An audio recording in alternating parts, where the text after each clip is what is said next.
Hi, my name is Kelvin Newman and welcome to the Brighton SEO podcast, where we share talks from one of the world's most popular search and marketing conferences. The event started out as a few people meeting in an upstairs room of a pub and is now attended by over 3,000 people from all over the world. This episode is a recording of one of the speakers at a recent event.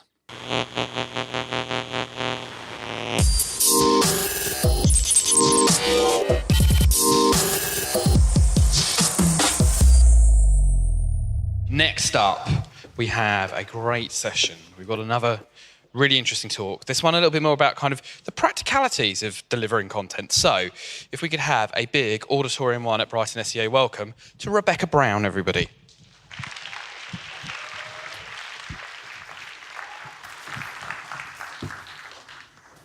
Hiya, my name's Rebecca. I'm the head of content at Builtvisible.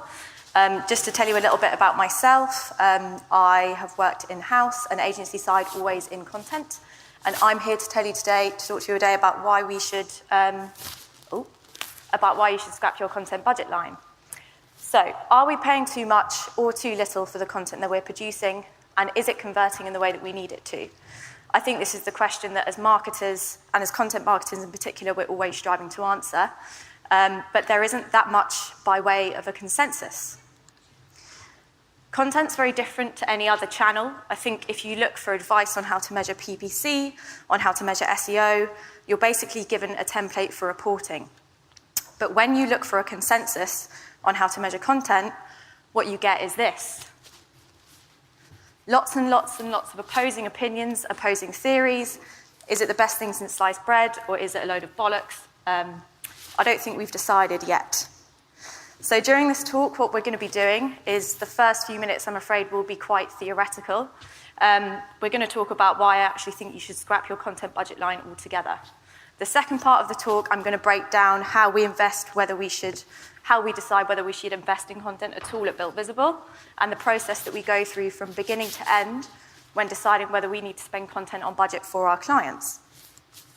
So, to start, the question, why do I think that you need to scrap your content budget line?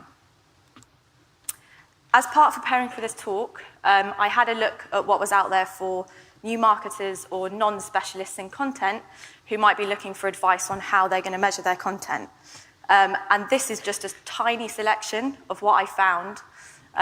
This is what the best in our industry are suggesting. So we've got institutes, we've got influencers, we've got agencies, and the absolute breadth of what people are suggesting in terms of measurement is just astounding. And again, if you think about this compared to any other channel, if you search for how to measure PPC, you're given something very concise.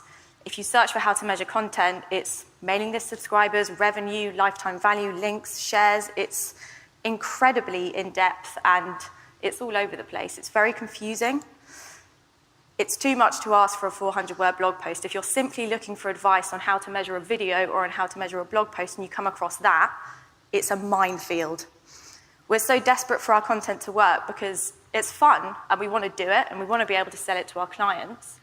But we're tailoring these convoluted measurement plans to individual pieces of content. We'll measure one piece of content one way to make it look best and another piece of content another way to make it look best. There's no consensus. We're picking and choosing how to measure, but you can't be coherent and valuable with your strategies if you're being subjective about how you measure content. We've started allocating content budget completely in its own right and unrelated to the channels that it's supposed to service. So let's take a deeper look at why that might not work. Back to those stats that I just mentioned, if you look at them a little bit more deeply, you realize something quite interesting. So this, again, just a selection of what I found people suggesting for how to measure content. These aren't content KPIs, these are SEO KPIs. These KPIs here, again, aren't content KPIs, these are SEO KPIs. These are social KPIs. None of these are specific to content because content KPIs don't actually exist. So what's the solution? There is a place for content, of course, but it needs to be designed to service a particular channel. You don't have a budget line for SEO, for PPC, for display, and then another budget line for content or content marketing. Content feeds into the channels that you already have existing. It should tie back to that performance, to the performance of that channel directly. Your content should be concerned only with heightening the performance of your pre-existing marketing channels, because content isn't a strategy, content is a tactic. So scrap your content budget line. You don't need one, content isn't a channel, and just focus on optimizing the channels that you have that already exist.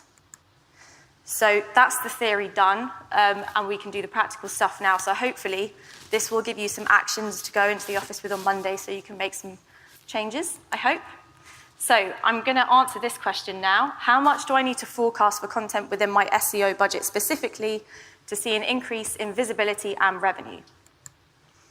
So as I mentioned, I have been in-house. I was managing content at Just Eat. And part of what I had to do there was get an agency on board who were going to help me create some content. And the first thing I asked them was, what am I going to be able to go to my boss with at the end of the year? Like, how much money are you actually going to help me make for Just Eat? Largely, the response that I got was, measuring content is actually very difficult. And we will be able to get you some likes and shares, and there's a chance that will increase your traffic, but it's really hard to tie it back to revenue. So I said, okay, well, what's your approach?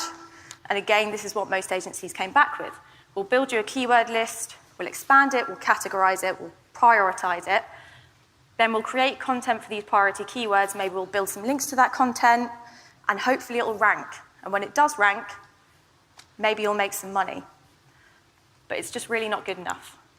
Keyword research is a brilliant tool, but it can't be used alone to build search strategies, because what you get is volume, but what you actually need to understand is opportunity. These aren't the same thing. Volume tells you the potential for absolutely any brand out there. Volume means you're literally just going after numbers. Numbers don't mean anything unless they're actually realistic to you and your brand. Even if they're realistic, are they profitable or not? Opportunity, on the other hand, tells you about the specific, realistic, and profitable opportunities for your brand only. More importantly, it tells you about the effort required, and that's when you understand budgets and ROI. But how do you know where the opportunities are, and how do you know how much you should spend on each opportunity? I'm going to talk you through the process, the exact process that we use at Builtvisible to answer that question. We do have a process for defining return on investment for content. So the first part of it is this. It's your foundational research. And this is all about understanding the user behind the search. So why is this person searching? What kind of language are they using? Where are they in the consumer journey? Are they expecting to find a piece of content? Are they expecting to find a product page? Most importantly, do they actually want to see a brand or not? Are they looking for a publisher? Are they looking for an impartial view? Once you have a good understanding of the user, you then need to do some SERP analysis. And this is where you begin to realize that keyword research really isn't enough. Because once you get into the SERP analysis, you start to see opportunities that keyword research wouldn't even begin to give you. So this will give you a good understanding of what's ranking and why these things are ranking. And I'll go into this in a little bit more depth. So when I'm talking about what's ranking, you could have any number of different types of sites ranking for different keywords. So you could have your competitors, you could have other brands, but you could have aggregates, you could have publishers, communities, social channels even. And the different SERP landscape for every different keyword is going to mean a completely different thing in terms of how hard it will actually be for you to rank. So again, an agency coming to you and saying, here's some priority keywords that we want to create pages for, isn't good enough unless they actually have an understanding of what your brand is going to be up against. So I'll give you an example now from the financial services industry. So imagine for a minute that you are a business that sells ISAs, and your agency comes to you with this keyword, how to save for a wedding. So obviously the user intent here is quite clear. Somebody has a massive life event coming up that they need to save for, but they haven't decided how to save yet. So clearly, this is a massive opportunity. Maybe you should create a blog around life events. Maybe you should write a blog post, yeah? This is just one circumstance where keyword research alone would indicate that content marketing is the right thing for you to do, but it isn't. When you have a look at these SERPs, many awareness terms actually deliver completely brandless results. So you might have impartial advisors, you might have publishers, you might have some influencers ranking. Again, your agency might say, hey, look, none of your competitors are ranking. You've got a really strong domain authority. We can outrank these guys. But if the intent of the searcher isn't aligned with actually looking for a brand, why would a bank rank? Why would an ISA provider rank for that kind of term? It just doesn't make sense. But collaborating with those already dominating the SERPs could deliver you with a really interesting opportunity.